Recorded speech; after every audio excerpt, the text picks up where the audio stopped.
Every time I see good faces of a lot of people, then I know my prayers are answered. And I'm so happy to see you here, and especially those who come here for visiting or for other reasons. But I welcome Charles Henley. I visited him last week, and he appears today. So I'm surprised to see him. He used to be a member, he said, according to him, 15 years ago. So before I was born, maybe. But now he is there. So let's agree with him after the service. You may feel the same way, but I think sometimes that people are really stupid. For example, people post stupid questions on Twitter. Does it take 18 months for twins to be born? Or 9? How about this? A woman answered in a TV game show that an elephant is bigger than the moon.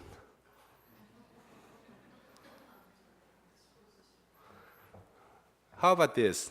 A driver had a car accident when he set cruise control and went to the back to make sandwich.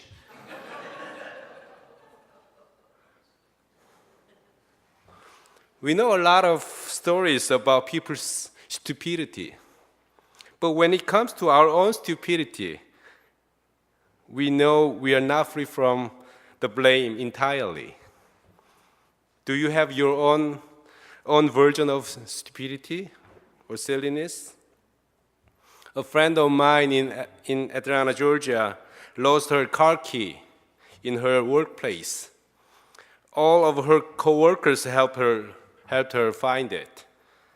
They checked everywhere, including the trash cans in the office. The key was finally found in her own trash can. It turned out that she wrapped the key with a newspaper and threw it. Last week I had a slight cold. I thought I would need a lot of energy to cope with the cold. So I had high-calorie foods. But I ended up having too much bacon. And I thought I might be having another problem bigger than the cold. I did not have any scientific evidence that bacon might help to overcome my cold. When we see our silly behaviors in our daily life, we may forget our role as the salt and the light of the world. As we read in Matthew chapter 5 last week. So Jesus is kind enough to give 6 examples of what it means to live as the salt and the light of the world. That's about today's passage. As you know, Matthew chapter 5 begins with the Beatitudes and the new identity of the disciples as the salt and the light of the world.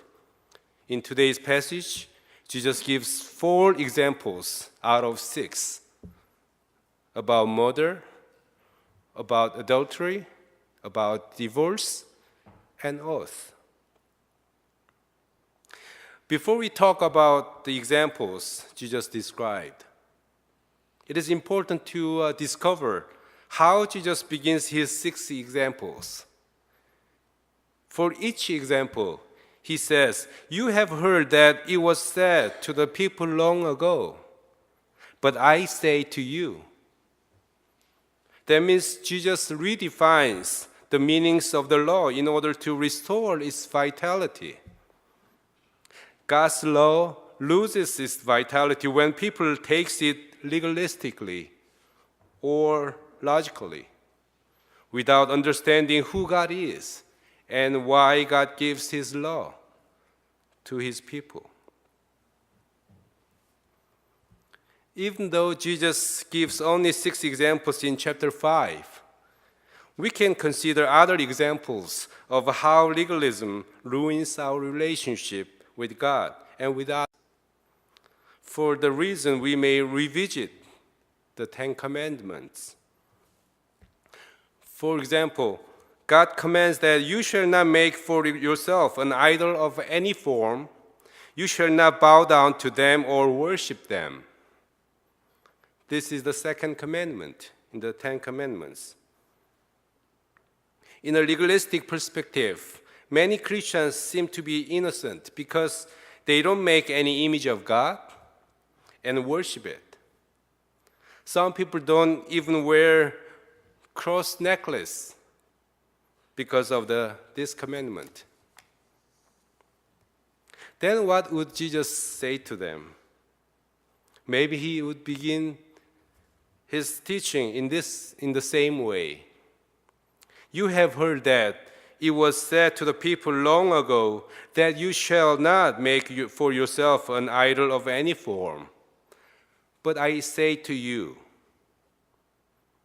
Then Jesus points out how we make something and identify it with God or the blessing of God and worship it.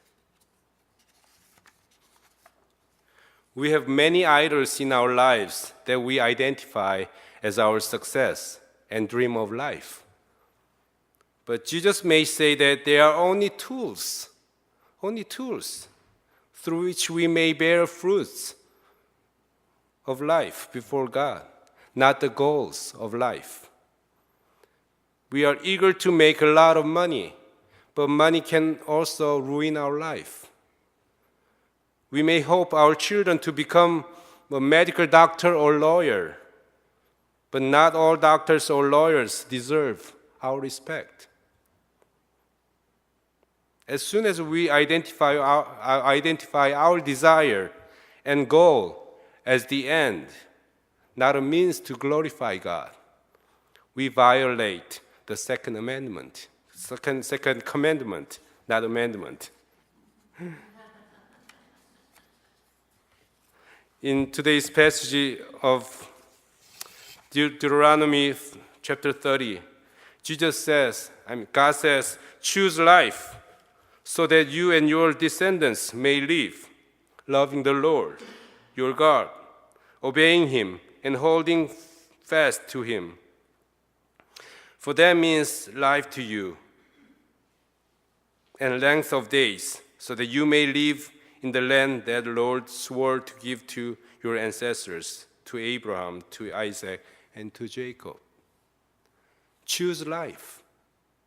Choose to love God instead of just keeping the commandment legalistically. I agree with Reverend Reverend when he explains the character of the legalism. He says that legalism happens when we substitute our rules and rituals with a relationship with God and Jesus Christ. He points out that it is a subtle trap that takes the focus off of what God has done for us and slowly turns it to what we have done for God. In our spiritual life, if we are satisfied with the fact we read the Bible, we pray today, we worship God today, rather than we understand God, we learn more about God, we meet God, then it's called legalism. As I explained, Jesus gives 4 examples of legalism and of what it means to live as the salt and light of the world.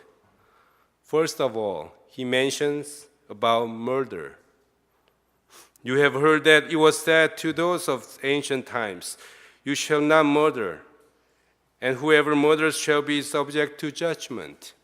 But I say to you that if you are angry with your brother, will be subject to judgment. Anyone who says to his brother, Raka, is answerable to the Sanhedrin. Anyone who says, "You fool," will be in danger of the fire of hell.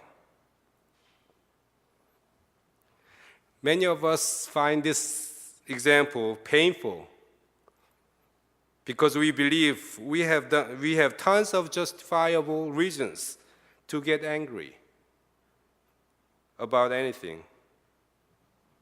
We may sometimes insult people, calling them raka, which means empty-headed, because of their stupid behaviors. We may even call them "you fool," because they refuse to be corrected. Above all, we find this example exaggerative and unrealistic, because to murder and to be angry are totally different things. In addition, Jesus himself poured out his anger on the money changers in the temple and cast them out. He was angry with the Pharisees and accused them in Matthew chapter 25, saying, "Woe to you, you hypocrites." Then how he demands us to stay away from anger. In the same way, Jesus said, "You have heard that it was said, 'You shall not commit adultery.' But I say to you that everyone who looks at a woman with lust has already committed adultery with her in his heart." Jesus seems to be overly restrictive toward men, because men are more strongly driven by temptations than women, biologically and psychologically. Men have more sexual desire incurred by sight, and you may call it bad. But you cannot blame men for committing adultery simply because they are tempted. It is not fair comparison for men. Am I right, you men?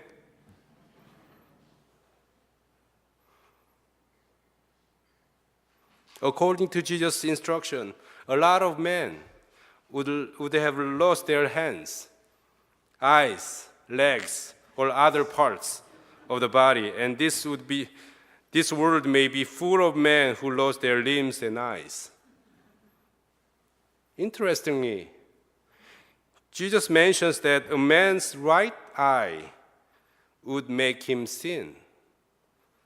So I wondered, if Jesus imagined a man watching something with his right eye only, through the hole, maybe. Somebody makes a joke that Jesus says those who serve are greater, more blessed than the ones who are served. Why? Because those who serve have at least their limbs, while those are served maybe don't. This is a joke.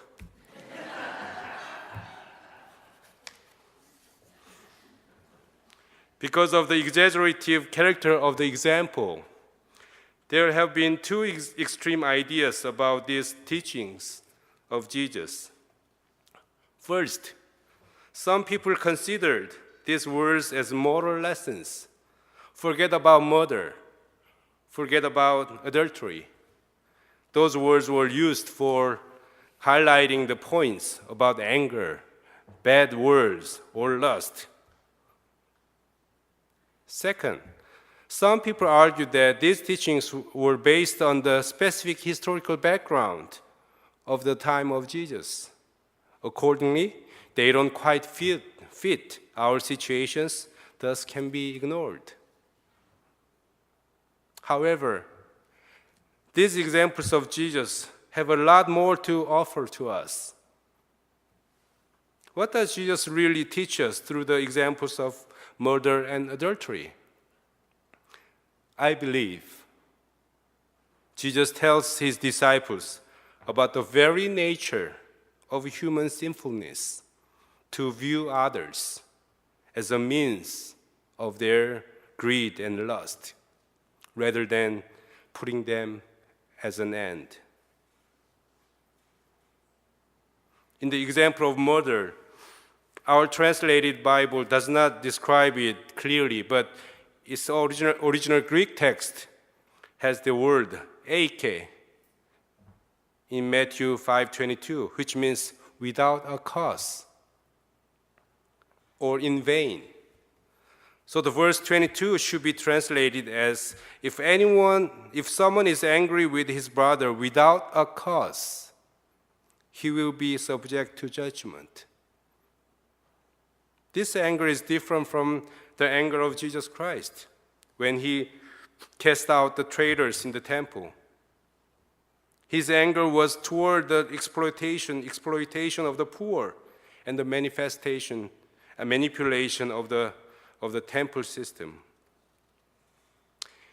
His anger stems from his aspiration for the righteousness of God. However, Jesus denounces the kind of anger that roots in human sinfulness to control and to dominate over others. People pour out their anger on others, calling them raka, empty-headed, or you fool, when they believe they deserve to control others. They believe they are in the position of making decisions for others without asking them about their favors. Many people are angry just because of the fact the process of agreement and negotiation takes time and efforts. They say they know the best solution for the problem and demand others to follow their decisions. Folks, relationality is far from control and dominance. Relationality begins with understanding and empathy. Maybe the relationship between a man and a woman is a good example. Let me ask a question to all the men here. Women don't answer, please. You are a 20-year-old man, and your girlfriend asks you about your opinion. You know, I moved to my new apartment recently, not today. If I close the window, I have a splitting headache because of the paint smell. If I open the window, dumpster smell in front of my apartment drives me crazy. Which do you think is better, to open the window or to close the window? All the men? The right answer is neither of them. Not to open, not to close. The right answer for a relationship is, are you okay?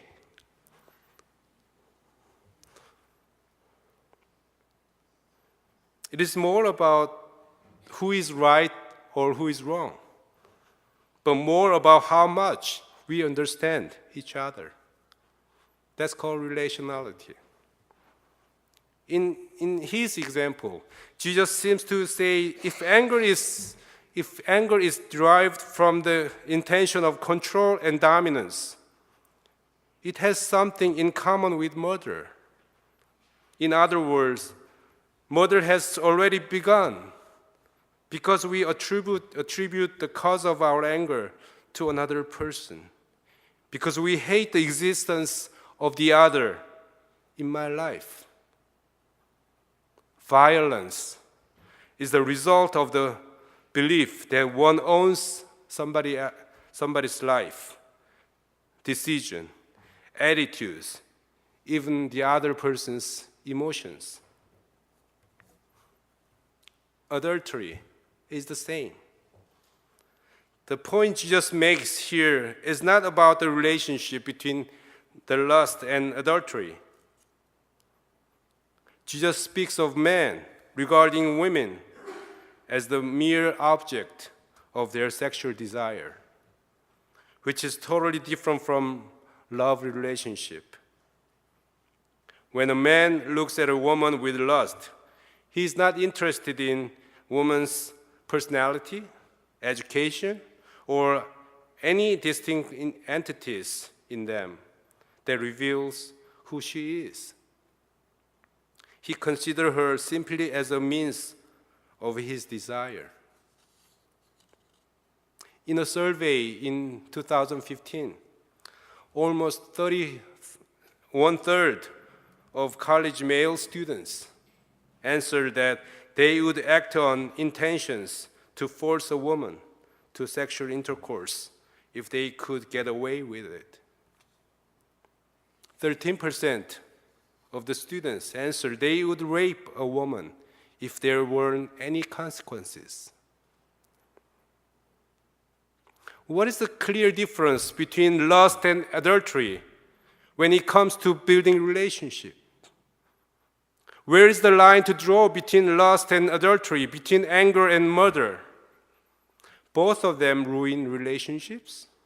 Both of them defy human dignity. Both of them ignore the value of the other in the name of maximum satisfaction of self. Jesus rejects people's argument to separate lust and adultery, anger from murder. People may argue that they have different impacts and different weights, thus should be dealt separately. But Jesus asks, if our behaviors and thoughts are not based on love and compassion, they can be destructive to others, whether it is form of anger or murder.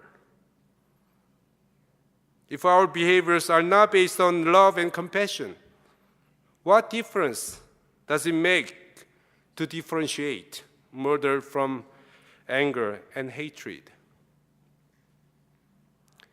Jesus uses extreme expression about lust and adultery, such as cutting off your hands, pluck out your eye, which reflects his fury and anger.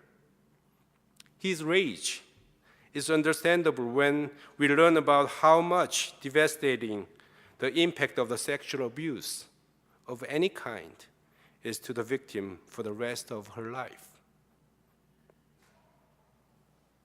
We don't have much time to talk about the third and fourth examples of Jesus, but one thing I would like to mention is that the word divorce is apoluo in Greek, which means sending off. In Jesus' time, women were regarded as property, not humans. They were not allowed to divorce their husbands, but could be divorced by their husbands for any reason. Even the food is not good. When they were divorced, they were among the poorest in the society with no protection. Jesus prohibited husbands from divorcing their wives, except for one extreme occasion. This teaching also can be understood in line with other previous examples, that the life as the salt and light means to put others as an end, not as a means. The last example of oath is comparatively easy to understand. We probably teach this idea to our children because they may swear by your name and say, I swear on my mother's grave. We may be surprised how they swear for such a trivialous thing. We heard of the examples of Jesus. These examples are in fact passive-aggressive approaches to our relationships and to discipleship. We should avoid anger, curse, lust, divorce, oath, etc. Is it all that is required? No, it is not. Jesus also teaches one big example of a proactive way of life to be his disciples. In verse 23, Jesus says, when you are offering your gift at the altar, if you remember that your brother or sister has something against you, leave your gift there before the altar and go. First be reconciled to your brother or sister, and then come and offer your gift. Jesus demands us to avoid all the sinful thoughts and behaviors to treat others as a means of our self-satisfaction. But at the same time, Jesus demands us to proactively build the relationships through reconciliation, which affects our relationship with God absolutely. Brothers and sisters in Christ, a Japanese writer, Fumikake Koga, says in his book, Courage to be Disliked, the problem of the one who deceives others does not lie in the fact no one trusts him. His biggest sadness is that he cannot trust anybody. If we put our anger, hatred, lust on others, the biggest problem is not on them, but in us.